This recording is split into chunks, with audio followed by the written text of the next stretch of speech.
Yes, you can be. Luke 12:54. Now, if you are signs of end time, a deep force won't come. Da. Now, and come salu Juma.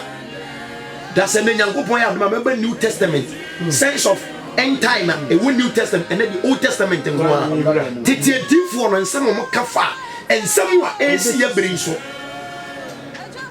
Luke 12:54. Yes, you can be. Luke chapter 12, verse number 5. And Grophobia can wish ya. And I say, also, Crawford, and yes, you catch any per can wish ya say. Some more say, say, Plano, ye and before near Santa For, I can't pan yen and not to say,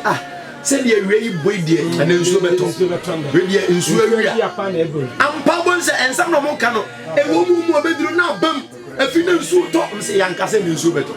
Na baby o muni baby eti krobia wo baby ensu no mutin kase beto krobia ensu emune ento ebetwe ampa bonza atwe ensu no nto ndi wose de ose se mo hunu so so na wose se yempo nipa ye wose ensu emune ato efom wa tamala mo se ntamnara mo se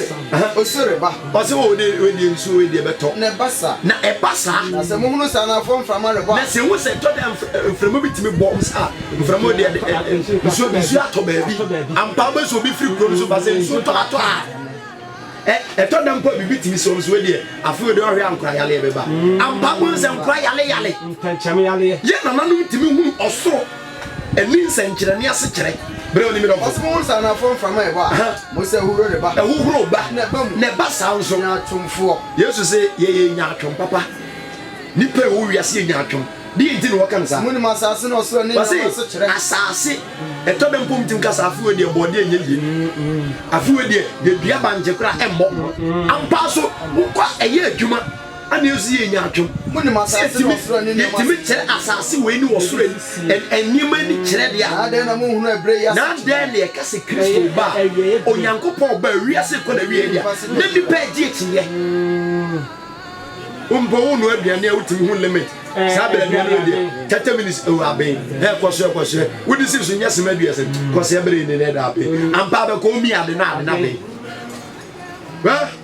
sense of end time me pato ti o me say enima e da bi say di obo ni wiase ba na ne bra ben nti nipa nsa kira no de me bobo so nyina no wa twera se Old Testament ana twera nsam da dem bia na wonya we obu okura wa kan so nti ase de de kan wiase ko na wiase wie bre ben bone be dosu bone na nipa be di bone a cheye janom de kai o school ni eto nwum bia ko bobola ye na nanom so mabo so na ye de ye besum Yehowa ebajo Bible Jeremiah say wiase ko na wie a ye bedin samone a cheye jano ye na no mo nye gay fu no mo nye lesbian ni nipa ni aboa na ye pesu nipa so be aboa na ye na no mo nye masturbation ye na no mo hwi se de na ye no Jeremiah 16:12 signs of end time or say ye bedi bone a cheye jano ma na asese Jeremiah chapter 16 verse number 12. Kasa Bible. Ose na modie. Ose modie. Modie asemone sine mo ja. Ye njirima ya be. Ye timi ye nsema akoma kote eguni ati aso dem se yesu Yehowa. Ye na mama onyema no wawo. Otimi 30, 40, 50. Ene okwa asore to dwom. Oye elder, oye deacon. So ne yire ese family plan ne pane. Odunyi nsegu. Di Jeremiah say ose na modie ye bedin samone a cheye jano de ne boni ni pedi titefo no wo manim kwata di na arawuzam say sadity asolifie ti ababa wo bi tu obi kunachi amopai si sasesa wo na atemu obi ba papa onu obi a wo hwe no ukale akwa sore dwane kura tukuro odi obi ka dwane titefo asofo omuso achiachia kanyamsem ena sofo aba aye case aye jelly ye daka kase ye blichiri but boni aye die ye ne tonku 2 billion ye ne tonsuo ye di boni tete asofo no te Jeremiah say ye die osena mo die ye di asamone sire mo jano ye di boni che ye jano di fatu trim na o te se boni koso a Jeremiah see a bit bɔne akyɛ yɛ gya no signs of end time Amos 6 verse 5 ɔsɛ wobɛte ahuhu dwom sɛ wiase kɔ na wie a adeɛ baako a ɛyɛ nsɛnkyerɛnne paa yɛ profane songs adwamanyom ɛnwom a ɛnsɛ nipa ɛnto nipa fɔ papa ɛnwom a ɛmfa nipa nsi abrabɔ kwan papa so ɛnwom a ɛntwe nipa adwene ma papa yɛ so Amos 6 verse 5 signs of end time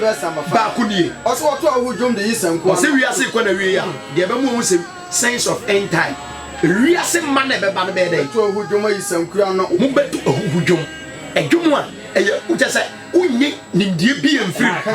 ɛnka nyansasɛm he obi na obi bɔ ɔnwom sɛ wankɔ na hwɛ nnwom no deɛ yɛyɛ ɛnwom no ɔyɛ na yɛkyerɛ sɛ nnwom ni asɛm papa bi ani soso na wiase mpo akristofoɔ na yɛdidi asa ɛwɔ ayi ase ɛne programs ase bɛte dee obi nnwom sɛ wɔ gyimi no na mmeranteɛ wosuwusu nti sɛ kɔterɛ ɔbɔ ntim kɔsɛ obi sɛ wo gyimi ne ɔbɔ ntim kɔ wɔsɛ wɔ wotie wagyimi wo gyimi na akwa no so tete bu afi drama ne du nnwom sɛ drama bie ɔsɛ wiase kɔ na wi a tie ɛnɛ gospel fɔm kɔ ɔmɔto no ɛnɛ wobɔ akuti anwom a yɛtɔ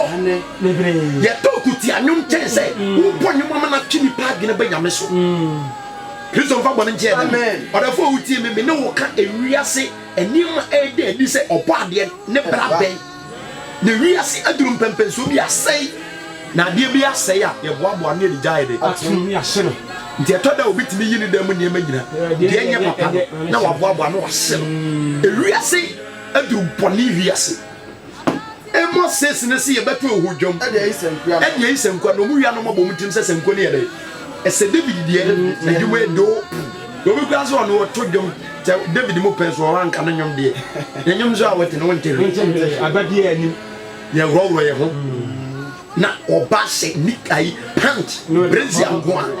ɛno na woyɛ no saa so na de kɔto social media na YouTube no ɛlike ne ɛhyɛ sɛ wiase wɔ awieyɛ o sɛdeɛ wɔfa wo maame ɔwo wo berɛ bi ɔwo wohwehwɛ ne na wohu na wieyɛ aba no obi sɛ fridge mu no ebire bi ba na yɛ me ameka sɛ na hoboa bɛn na woyɛ aba apatɛse ne nsa a wohwie meka ne yɛ me sɛ wo a wobɛsie o asɛm kɛseɛ bi wɔ akyire ababaawa woyɛ nyinsɛnsɛn na agu ne de pa mu ka bɔne o na asɔre na wɔhyehyɛ nurse me nua ba wɔhyehyɛ nurse mepa tototo o na asɛm kɛseɛ bi ɛba awieyɛ hɔ mo a motom kompritie abrɛnti a waka ma triabom yɛnam nyame asɛm so utufo na ɛnkyɛ wɔwie yɛbɛdɛ Jeremiah 3:9 ɔse wiase kɔ na wie a adeɛ baako a hwɛ ne nso sɛ adwamammɔ ɛnyɛ bɔne ma nipa mu adwamammɔ sɛ yɛ bɔne ɛnɛ adwamammɔ sɛ obi ne obi da ɔmo nya no public kɔ mbɛyɛ nipa mfɛre kaa mu obi te kaa to anwummerɛ ne ɔne ne ɔbɛɛ yɛ adepaadeɛ na obi tumi pake kaa papa panyini o na wafa ba ne ɔne ne da kaa mu bɛkɔm no wakɔ school wakɔ sua wiase nyansa anɔpɛ me se mekyerɛ wo ɛnneɛma a ɔbɔ adeɛ atwara to wɔ tetetetetete nti na ɛyɛ adwuma deɛ na ɔbadwen bɛyɛ sɛ woyɛ wonkɔ asɔre pa nɔkora asɔre bi kɔ na wiase wɔ wieɛ Jeremiah 3:9 ɔsɛ adwumabɔ chapter 3 verse number 9 kasa Bible ɔsɛ adwumabɔ a wɔn mu no hwɛ nti ɔsɛ sɛ wiase kɔ na wie nipa mu adwumabɔ sɛ ɛna asɔ dem adwumabɔ nyɛ bɔne adwumabɔ nti me topic bi me say fornication in the temple of God adwamamo nyame fie ehu papa adwamamo bi nua ba be ma ne to aye ho ade sister e mas mema se ne no ada last week ne ge bi ka so 70 years on mema 13 ada we yagutu 17 years mema 13 we yagutu obi kura de eboro ne eboro ne age ne so ne we futu be na de kutu no se nyame anso ne mu na wa ngine mfiri sa sumwe mu mpabo ntimi no mpabo ngo ntimi this is nyame asem adwamamo hu maba wo bebree mu na adwamamo hu mranti bebree mu de me hwe school fo no mo be ko school samro bi e kototo ne ba ye virgin